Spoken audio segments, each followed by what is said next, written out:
السلام علیکم ورحمۃ اللہ وبرکاتہ۔ میں سوچ رہا ہوں کہ شام کے وقت برگر کا ایک سٹال لگا لوں، کچھ اضافی آمدنی بھی ہو جائے گی۔ 24 سالہ ناصر نے اپنی ماں کے سامنے تجویز پیش کی۔ ایک گھر، ماں، ایک بیٹا اور ایک بیٹی۔ بیٹا جگہ کا جائزہ لے لے اچھی طرح۔ ماں نے تجربے کی بات کی۔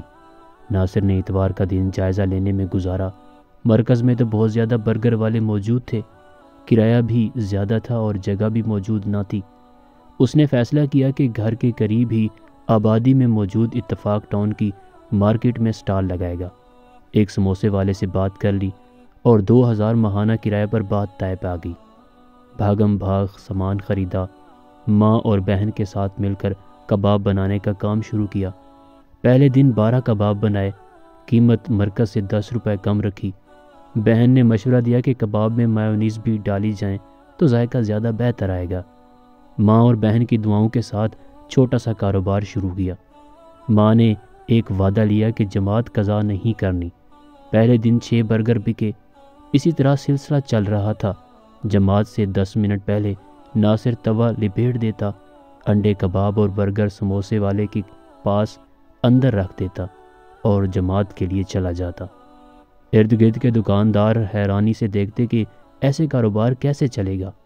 گاہک کو روانہ کر دیا جائے یا انتظار کروایا جائے تو کون یہاں بھٹکے گا۔ دن گزرتے جا رہے تھے۔ اوسط فروخت 10 برگر تک پہنچ چکی تھی۔ کرایہ اور خرچہ پورا ہو رہا تھا لیکن منافع کم تھا۔ ویسے بھی وہ شام 4 بجے سے 9 بجے تک سٹال لگاتا تھا اور اس دوران 3 نمازیں بھی آتی تھیں۔ ایک دن مغرب کے وقت وہ توا لپیٹ رہا تھا کہ اچانک ایک 12 سالہ بچہ آیا اور اکٹھے 6 برگر کا آرڈر دیا۔ اس کی دکانداری میں پہلی دفعہ تھا کہ اکٹھے 6 برگر کا آرڈر آیا۔ ایک لمحے کو کمزور ہوا لیکن فوراً ہی دل مضبوط کر کے کہا کہ جماعت کا وقت ہے، اس کے بعد بنا دیتا ہوں۔ لیکن وہ بچہ اپنے گھر والوں کے ساتھ وہاں سے چلا گیا۔ تھوڑا سا دل میلا ہوا لیکن وہ سر جھٹکتے ہوئے جماعت کے لیے روانہ ہو گیا۔ واپسی پر موہوم سی امید تھی کہ شاید وہ آرڈر موجود ہو، لیکن ایسا نہ تھا۔ سموسے والا بھی اسے سمجھا رہا تھا کہ اس طرح کیسے دکانداری چلے گی۔ وہ خاموش اس کی باتیں سنتا رہا۔ اتنے میں گاہک آنا شروع ہوئے۔ شام 7 بجے تک 8 برگر فروخت ہو چکے تھے اور ساتھ ہی برگر ختم۔ اس نے فون کیا تو برگر والے نے آدھے گھنٹے کے لگ بھگ پہنچنے کا کہا۔ وہ اندر دکان میں جا کر کھڑا ہو گیا۔ اتنے میں باہر گاڑی رکی اور وہی 12 سالہ بچہ نمودار ہوا۔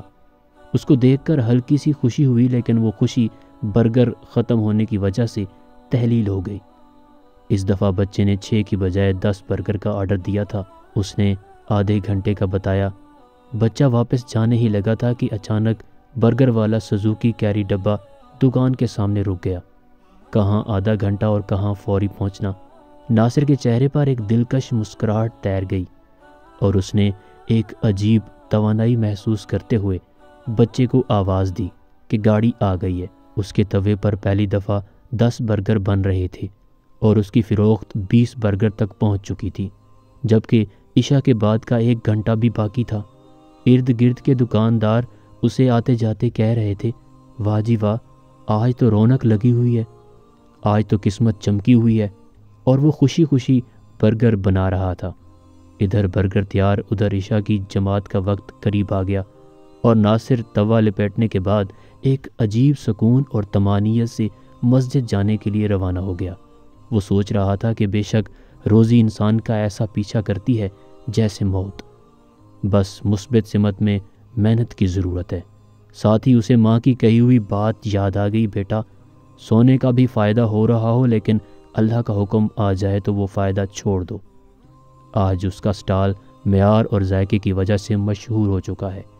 ایک ملازم بھی ہے، گاہک اس کی جماعت کی عادت سے بخوبی واقف ہیں، اس لیے اس حساب سے برگر سٹال پر آتے ہیں اور حیا علی الصلاح حیا علی الفلاح کی صدا پر ناصر کے ہاتھ خود ہی سامان سمیٹنا شروع ہو جاتے ہیں۔